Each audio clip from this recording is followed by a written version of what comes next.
Are we almost there yet? This is why we don't show ourselves in the sunlight.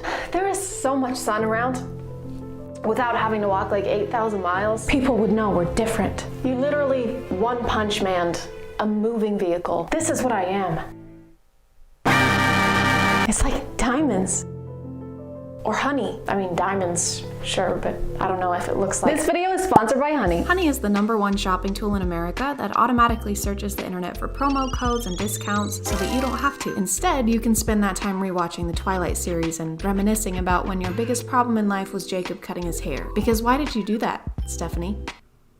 Why? When available, Honey finds discounts of 18% on average. For example, if I wanted to buy this Edward doll, which I do, I really do, 18% off the current listing price would save you over $15. One of my favorite things about Honey is that if there isn't a big enough discount available, you can add the item to your list and they'll notify you if there's a price drop. All you have to do is click Add to Drop List and wait for Honey to do all the work. And I will wait for you, Edward. I will. But Twilight-related treasures aren't the only thing Honey can save you money on. Honey can be used on most of the sites you're probably already using for clothes, shoes, and even video games. So you can enjoy free savings and get that little boost of serotonin from watching the price go down, courtesy of Honey. It only takes a few clicks to add Honey to your browser. Use the link in my description, joinhoney.com/ChadChad, click Add Extension, then wham bam, thank you ma'am, you have access to the internet's most convenient shopping assistant. Thank you for listening, and thank you to Honey for sponsoring this video. You better hang on tight, Spider Monkey. Hey guys, and welcome back to My name is ChadChad. Not really. And I was not allowed to watch Twilight when it came out. Did this lead to a deep obsession with the entire franchise due to my unhealthily curious mind? No, why would you think that it did that? Because it didn't. I'm not saying that Twilight is at the root of every modern day vampire obsession. I'm just saying that it probably is, because you can't tell me that the period where middle schoolers were drawing bite marks on their neck and pretending their Minute Maid fruit punch was blood didn't cause just a little bit of a shift in our timeline.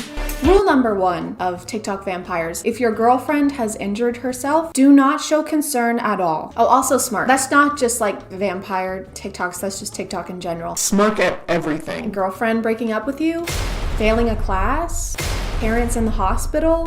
Sadly though. So I'm not sure if his girlfriend is aware of his vampire-ness. Vampiricalness.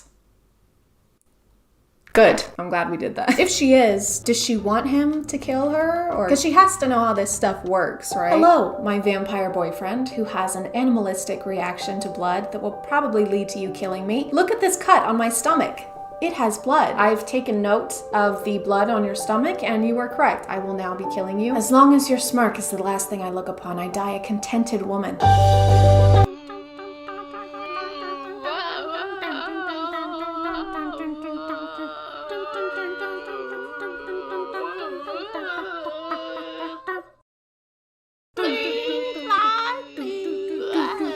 Not to nitpick, but I will, because that's kind of my job and I wouldn't have content otherwise. But if you're a vampire and you only consume people for food, would you not eventually learn how to have manners about it? Like, this is the equivalent of us regular people shoving hot Takis into our mouth, rubbing Taki dust all over our face and our chin, and then just going to English class. Hey Chad, you've got a little, what's up on your, yeah, you've got Taki dust just all over your face. Still? Oh. What is that? What's that smell? It's like morning breath and damp armpits. It's delicious. Who let a human enroll in an all-monster school anyway? What asshole was responsible for that? So, Deborah, you'll be attending a new school. It has great amenities. It has a pool, a nationally recognized sports team, all for the very low cost of your entire life. What was that last part? Nationally recognized sports team? No, the last part. Oh, well, it'll probably be the genitals. Yeah, I've heard they like to save those for last. Wait, I'm sorry. Phew, it's okay. It's kneecaps last, genitals first. Deborah? Hey, baby, I thought you were waiting downstairs for me. Oh, this? Oh, it was nothing. I was just, shaving, obviously, you know. happens all the time, right? No, I don't think it does. I don't personally shave my face, but if I did, I like to think I'd look at this as a negative outcome. I want to know how I got these scars. Pure incompetence. So I'm ready for a date now. Just watch this cut, obviously. Am I a vampire? What? That's so stupid. I totally respect your opinion on everything. Totally respect your opinion on everything, babe. Except this. Take notes, guys, because next time you cheat on your girl, this is how you get her off your back. No, I didn't sleep with Erica, obviously. Accidentally made love. Happens all the time. The text that said, can't wait to see you later, was metaphorical, okay? She metaphorically was gonna suck on these. But, I mean, come on. That's vampires? Come on, what's next? Werewolves? I would love a vampire movie to be made where the vampire just gaslights their love interest the entire time. Wait. How did you get over to me? I was standing right next to you, Bella. You were next to your car. No, I Do wasn't. you mean to say the 104-year-old man who fell in love with a 17-year-old and refused to do the do with her unless they got married didn't have an airtight moral code? Who'd have thunk it? Is there a problem? Oh, that was me and my family. We were camping last night. Yeah, we were in the woods, yeah. Yeah, we were up pretty late. We were having a blast. I'll tell them to keep it down. Thank you. What did I tell you? The person knocking on this door is one of the bravest souls alive. They heard screaming from the woods in the middle of the night, and they said, most people would call the cops, but not me. I'm gonna wait until the next morning and confront these people personally, because if there is one thing I hate about a possible murder happening, it's how it interferes with the neighborhood's sleep schedule. I said if you're gonna bite their neck, keep them quiet. I don't care what you have to use. Keep them quiet. There's just something about a very loud HVAC that takes away from a person's attempt to seem dominant or intimidating. I don't care what you have to do, keep them quiet. What did they say? Boss, I really can't hear you. Boss, I think it's getting louder, actually. Oh, great. You hurt their feelings. They're crying Don't now. cry. No, it's okay.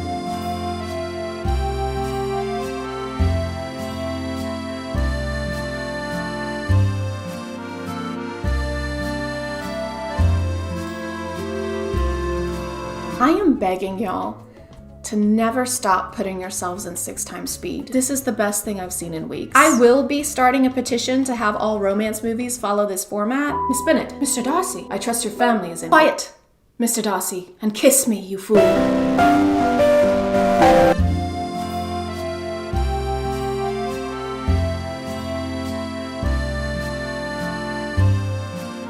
Yeah, your teacher's a moron. Mortals being oblivious amuses me. That sounds like something a guy with the Joker as his profile picture would say, or someone parodying a guy with the Joker as his profile picture would say. We've come full circle. I don't know what's real anymore. Am I really here? Are you really there? Is my name really ChadChad?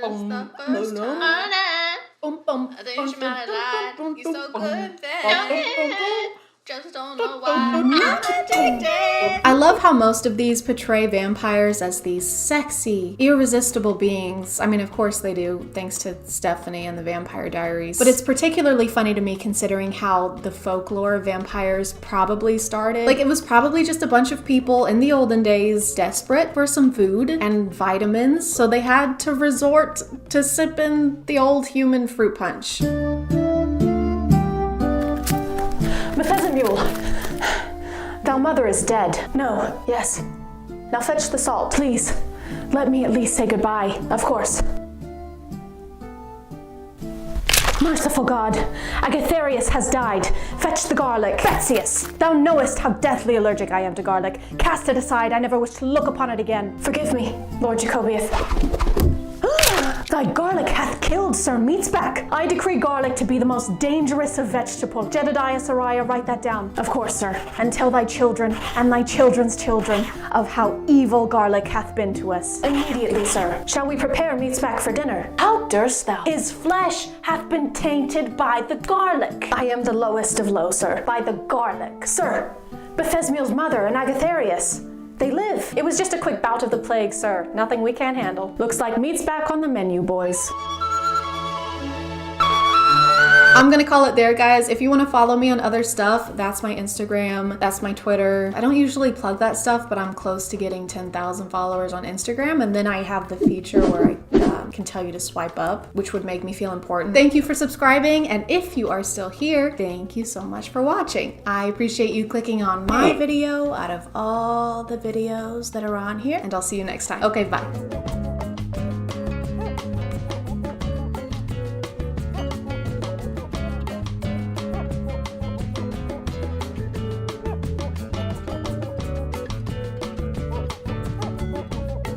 Hey guys, and welcome back to My name is ChadChad. Not really. And today we're going to talk about women. What are they? How are they? Why are they? No one knows. They're a true mystery. At least that's what the people featured on r/nothowgirlswork seem to think. Sometimes I'll find a comment under one of my videos that says something completely unhinged, like this one. But whatever, right? It's just one person. It's not like a lot of people actually think this way, right? Right?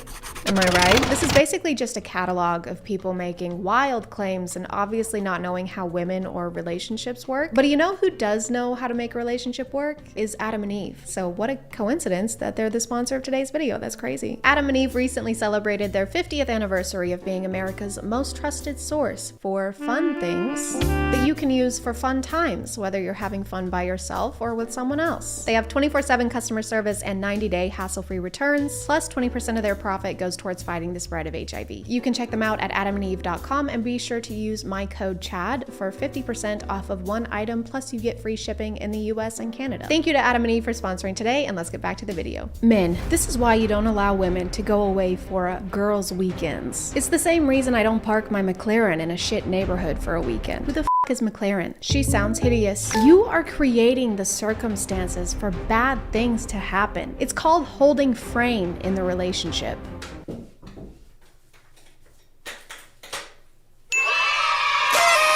Why am I doing this? Some women will call you insecure or controlling, but it's not. It is, and we will. If she is unwilling to enter your frame and live within your boundaries, then let her go. Is frame like a metaphor for exploring each other's bodies? Are you willing to enter my frame now? Oh yeah, I'm gonna enter your frame.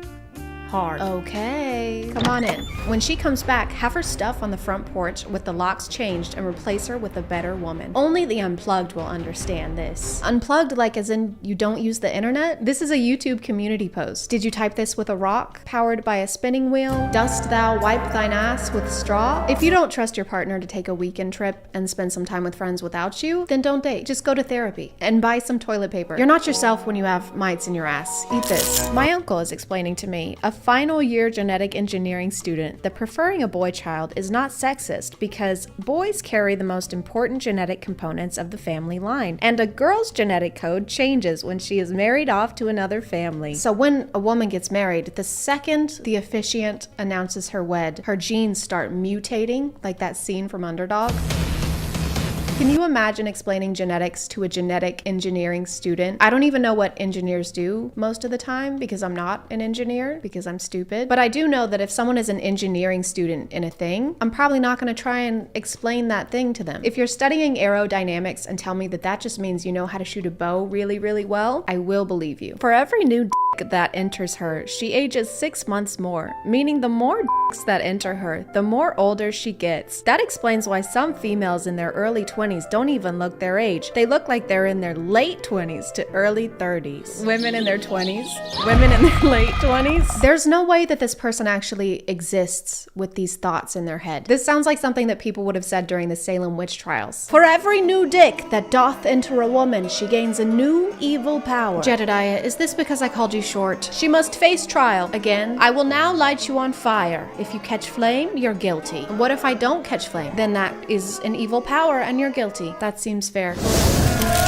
I'm educating women right now about NFTs, and I'm hearing these women say, my brain haven't worked like this in weeks, months, and years. A natural, genuine smile came across my face. I'm thankful. Did they all clap after that?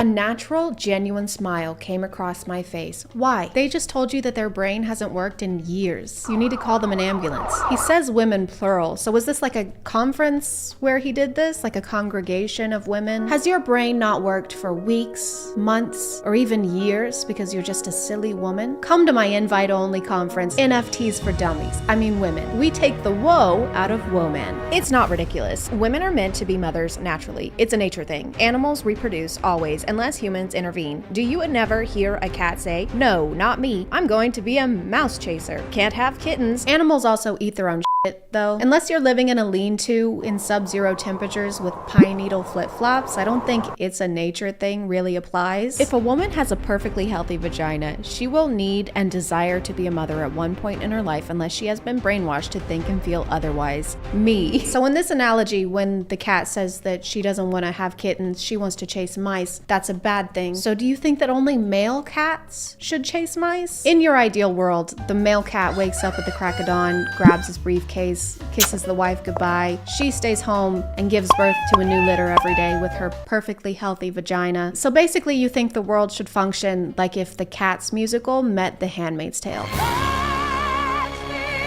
4'11 to 5'3".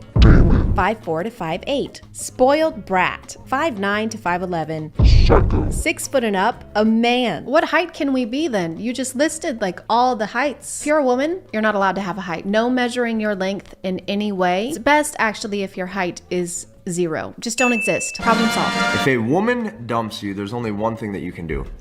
All you can do is you just need to look at her and you say, okay. She instantly second guesses herself. What she's hoping, she's praying for, what she actually thinks happen is that you will get in a reactive state and you will get emotional. I don't know what it is with these self-proclaimed experts or like the people from the Girl Facts video that I did, but their solution to everything is just don't listen to women because they don't know what they want. You know what they want better than they know what they want, so just do whatever you want them to want. For many times, this is a massive test, and when you pass this test by just saying, okay, all right, leave then, when you're able to do that, I have watched women break down in tears and say, I was just kidding, I was just testing, I'm sorry. You should say okay if a woman says she wants to break up with you, because it means she wants to break up with you, and not that she's testing you in most cases. This kind of sounds like someone in 7th grade trying to convince me that they broke up with their girlfriend and not the other way around. I mean, I broke up with her, you know. Oh, I'm so sorry. She did say she wanted to break up with me first. Oh, okay. But it was just a test. I mean, she didn't really want to break up with me. So you guys are back together? No.